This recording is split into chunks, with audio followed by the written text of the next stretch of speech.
नमस्कार, आप देख रहे हैं न्यूज वॉच इंडिया। मैं हूं आपके साथ अंजलि रजावत। तो अभी आपने सुना कि राहुल गांधी ने आर्थिक सुनामी की भविष्यवाणी तो कर दी, लेकिन क्या दावों की इस जमीन के नीचे आंकड़ों का कोई ठोस आधार है?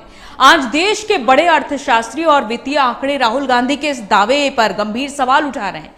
जब पूरी दुनिया भारतीय अर्थव्यवस्था की रफ्तार का लोहा मान रही है, वर्ल्ड बैंक से लेकर आईएमएफ तक भारत को ब्राइट स्पॉट बताया जा रहा है, तो फिर राहुल गांधी को ये आर्थिक मंदी और सुनामी कहां से दिखाई दे रही है? क्या ये सिर्फ एक सियासी डर पैदा करने की कोशिश है? और इस पर हमारे साथ चर्चा करने के लिए दो मेहमान जुड़ चुके हैं। हम आपका तारुफ करा देते हैं। हमारे साथ जुड़ चुके हैं बीजेपी लीडर आशीष हांडा जी जुड़ चुके हैं, और कांग्रेस नेता मालिक अंसारी जी हमारे साथ जुड़ चुके हैं। हम आप दोनों का बहुत बहुत स्वागत है न्यूज वॉच इंडिया में। डॉक्टर आशीष हांडा जी हमारे साथ जुड़े हुए हैं, बीजेपी नेता। आशीष हांडा जी, इस बात का तो आपको ही जवाब देना होगा, क्योंकि अब देखिए बड़ी भविष्यवाणी तो की है जो जिम्मेदार नेता है कांग्रेस के राहुल गांधी। अंजलि जी, आपको, मेरे आदरणीय को पैनलिस्ट साहब को और आपके चैनल के सभी प्यारे प्यारे दर्शकों को मेरा यानी डॉक्टर आशीष का प्यार भरा नमस्कार। देखिए, हमें यह समझना पड़ेगा कि हम बात क्या कर रहे हैं आज। पहली बात, क्या कहा गया? कहा गया कि भारत एक आर्थिक संकट से होकर गुजर रहा है और इस तरह के संकट से होकर गुजरेगा भविष्य में जो आज तक आपने कभी ना देखा होगा ना समझा होगा। अर्थात यानी नेगेटिविटी स्प्रेड करना, लोगों के दिमाग में एक डाउट का बीज बो देना कि भैया आपके आसपास तो सब खत्म हो रहा है, आपका तो भविष्य खत्म होने वाला है, आपको आगे अंधेरा ही अंधेरा है। नंबर एक। नंबर दो, ये कब कहा जा रहा है? जब पूरा विश्व एक विश्व युद्ध के कागार पे खड़ा है, तीसरे विश्व युद्ध के कागार पे खड़ा है और कुछ भी हो सकता है। हमें पता है जब बारिश आती है ना तो शर्मा जी की छत भी गीली होती है और गुप्ता जी की भी।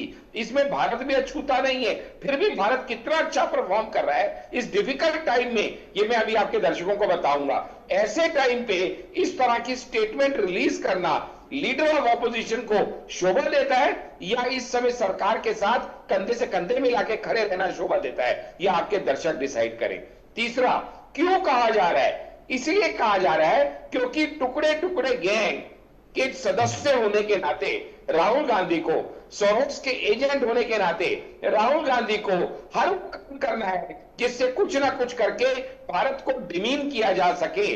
फिर चाहे आप राहुल गांधी को लीडर ऑफ ऑपोजिशन कहें तो हम भी मानेंगे कि वो लीडर ऑफ ऑपोजिशन है, लेकिन साथ में ये भी मानेंगे कि वो एक पार्ट टाइम पॉलिटिशियन है लेकिन फुल टाइम लायर है। क्यों मैं ऐसे कहता हूं राहुल गांधी को एक लाई मशीन के रूप में? उन्होंने झूठ बोला सीएए पे, उन्होंने झूठ बोला एनआरसी पे, उन्होंने झूठ बोला कोरोना वैक्सीन पे, उन्होंने झूठ बोला सर्जिकल स्ट्राइक पे, उन्होंने झूठ बोला चौकीदार चोर है पे, उन्होंने झूठ बोला फॉरेनर प्रोग्रेस पे, उन्होंने झूठ बोला पे, उन्होंने झूठ बोला अमेंडमेंट पे, उन्होंने झूठ ऑपरेशन सिंदूर पे, उन्होंने झूठ। लेकिन एक बात तो इन सब के बीच, आशीष हांडा जी, इन सब के बीच एक एक एक एक बात का तो मैं जवाब लेना चाहूंगी जावेद। आशीष हांडा जी, जवाब दीजिएगा आप मालिक अंसारी जी की बात का। अंजलि जी, आपसे हाथ जोड़ के विनती है कि राहुल गांधी जी के कारनामे इतने लंबे हैं कि आपने बीच में रोक दिया था मुझे, मैं समझ सकता हूं बैकफायर देने का तो जरूरत पड़ती है। खैर नहीं आओ, लेकिन मैं बात बता रहा था राहुल गांधी को मैं लाई मशीन क्यों कहता हूं, अभी आदि ही बताई थी। राहुल गांधी ने हर समय झूठ फैलाया है, ये समझना पड़ेगा भारत की जनता को। जानना चीज नहीं है डिबेट करने की। आप बहुत ही सुलझे हुए व्यक्ति हैं, मैं आपकी बात ध्यान से सुन रहा हूं, धैर्य से सुन रहा हूं, अपनी बारी में बोल रहा हूं, आपसे भी विनती। डॉक्टर साहब सच बोलना भी नहीं बोला, लेकिन अपनी बारी में बोलो, सच बोलो, झूठ बोलो। जब नहीं तो मेरा आपको भी राहुल गांधी की तरह कहना पड़ेगा मेरा माइक बंद कर देते हैं, फिर वो सारे झूठ फैलाने शुरू कर देंगे आप भी। लेकिन अपनी बारी में बोलेंगे तो मजा आएगा। राहुल गांधी ने झूठ कि चाइना ने इंडिया की जमीन कैप्चर कर ली, जनरल नरवाने का नाम गलत लिया जिसका आगे उन्होंने खंडन किया। राहुल गांधी ने इलेक्शन ऑफ कमीशन बाइस डे पे झूठ बोला, एसआईआर का डाटा दिया, झूठ बोला, तीन मॉनेटाइजेशन पे झूठ बोला, 370 पे झूठ बोला, राफेल पे झूठ बोला, और जिस ट्रंप के लिए कह रहे हैं कि मोदी उनकी हां में हां मिलाते हैं, जब उस ट्रंप ने कहा इंडियन इकोनॉमी को डेट इकोनॉमी, राहुल गांधी ने उसका समर्थन किया, सपोर्ट किया और अपने मिनिस्टर को, नरेंद्र मोदी को surrender is equal to Narendra, इस तरह के अभद्र नारे देने का प्रयास किया। कितनी बार इंडिया को डिमीन किया, कितनी बार इंडियन डेमोक्रेसी को गाली दी और बाहर की इंस्टीट्यूशंस में जाके इंडिया के नाम को धूमिल किया। बाकी जहां तक ये महंगाई के डाटा की बात कर रहे हैं तो इन्हें ये पता होना चाहिए, बहुत लर्नेड फ्रेंड है, कि इस समय जो दौर चल रहा है उस दौर के अंदर थोड़ा डाटा भी समझने तो अच्छा रहेगा, क्योंकि स्टेट ऑफ हॉर्मोज से जितना हमारा ऑयल और गैस आता है, पहली बात तो इंडिया वर्ल्ड की नंबर 1 पॉपुलेशन की कंट्री है, नंबर 2 उसके बाद हमारी जो एनर्जी कंजम्पशन है वो नंबर 2 पे है वर्ल्ड में, नंबर 3 हमारा जो ऑयल और गैस इंपोर्ट है तकरीबन 80% वो स्टेट ऑफ हॉर्मोज से आता है। तो अगर स्टेट ऑफ हॉर्मोज बाधित होगा तो कॉमन सेंस की बात है कि वो हमारी सप्लाई बाधित होगी।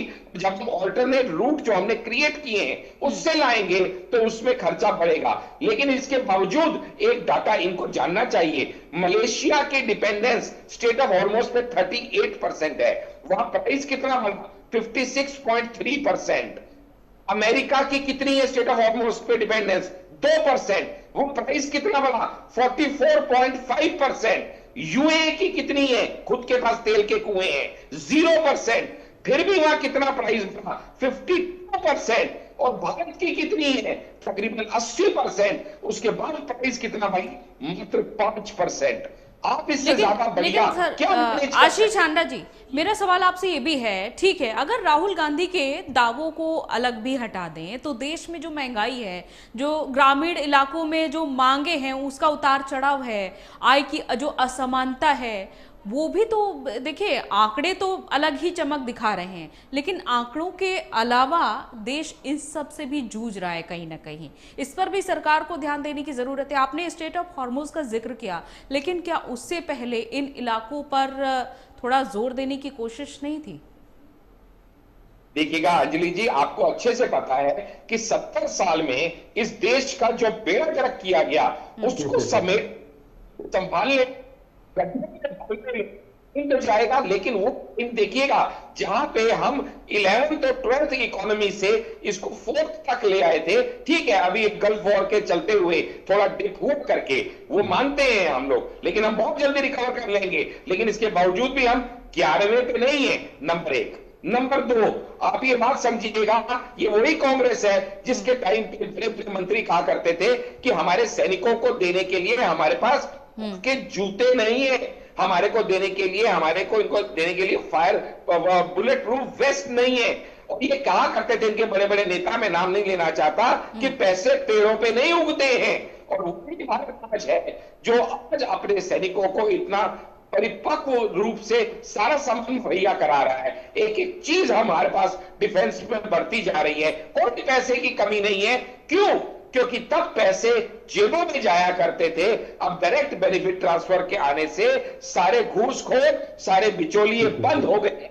अब पैसों की कोई कमी नहीं है, जिसका प्रमाण ये है कि हम इकोनॉमी में भी ऊपर बढ़ रहे हैं, जीएसटी कलेक्शन भी ऊपर बढ़ रही है। लेकिन साथ में ये भी आपके दर्शक जानने में शायद इंटरेस्टेड होंगे कि ये सोचेंगे कि भाई अब इस गल्फ वॉर में 30-40 डॉलर अगर बढ़ भी गया और इनका प्राइस, उससे क्या फर्क पड़ता है? क्योंकि मेरे भाई डाटा में बहुत स्ट्रांग है, तो मैं डाटा में ही इनको समझाता हूं कि अगर $1 प्राइस बढ़ता है पर बैरल का, सिर्फ $1, तो उससे भारत के सालाना इंपोर्ट बिल पे कितना असर पड़ता है? वो है 18,000 करोड़। $1 बढ़ने से ऑयल के 18,000 करोड़। और अभी डॉलर कितना था? $68 पर बैरल था 28 फरवरी को, जब वॉर शुरू नहीं हुआ था। और कितना है? तकरीबन 107 से 110 के बीच में लूम कर रहा है। तो आप खुद सोच के देखिएगा, $1 से 18,000 करोड़ का फर्क पड़ता है। जावेद अंसारी जी, आपको देखिए आशीष हांडा जी तो आंकड़े बता ही रहे हैं, लेकिन आप इस बात का भी आपसे जवाब दूंगी कि ये न सिर्फ सत्ता पक्ष कहता है, ये सवाल तो है। सवाल ये नहीं है, देखिएगा आप और मैं यहाँ पे चुनावी भाषण में एक दूसरे को स्पीच देने के लिए नहीं आए हैं। हम यहाँ पे बात ये कर रहे हैं, अगर इन बातों में दम होता, कि इन आरोपों में दम होता जो लगते हैं पिछले 5 साल के, 10 साल के, 15 साल के, 20 साल के? फिर क्या वजह है कि जनता की मानने को तैयार नहीं है? मोदी जी के नेतृत्व में हम चुनाव पे चुनाव जीतते जा रहे हैं और राहुल जी के नेतृत्व में चुनाव पे चुनाव हारते जा रहे हैं। तो जनता की सोच को, जनता की मर्जी को ईवीएम हैक करना कह देंगे, ईसीआई को हैक करना कह देंगे।